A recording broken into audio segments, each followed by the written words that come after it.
Hi, it's Patterson from Keystone Financial. Today's the 15th of December 2015, and I'm recording this video as a market update.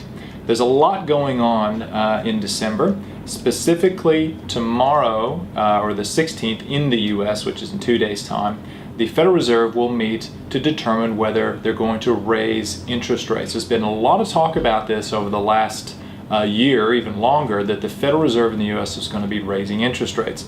It's causing all sorts of market turmoil. The stock market, if you followed the stock markets around the world in the US and Australia, you would have noticed there's a lot of volatility. The markets are going up and down on a daily basis. And it's causing a lot of concern amongst many investors, but there's a couple of key things that I'm focusing on right now.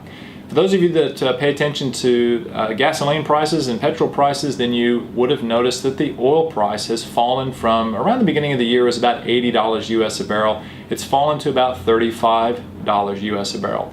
Now, the concern that I have around this is that in the US there's this thing called fracking, and a lot of companies that went into fracking to recover oil from previously unrecoverable resources spent a lot of money doing that, and they took on a lot of debt to do that. And all of that is to say that those companies require an oil price of $80 or around $80 to be profitable, to break even.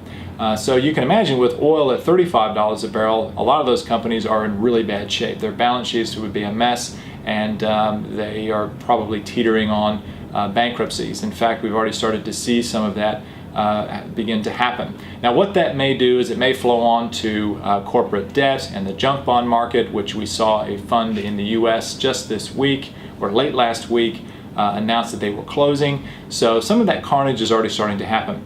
This could have ripple effects in markets and cause other disruptions, which again we really don't know what may or may not happen. So I'm really watching the price of oil right now to see what it does.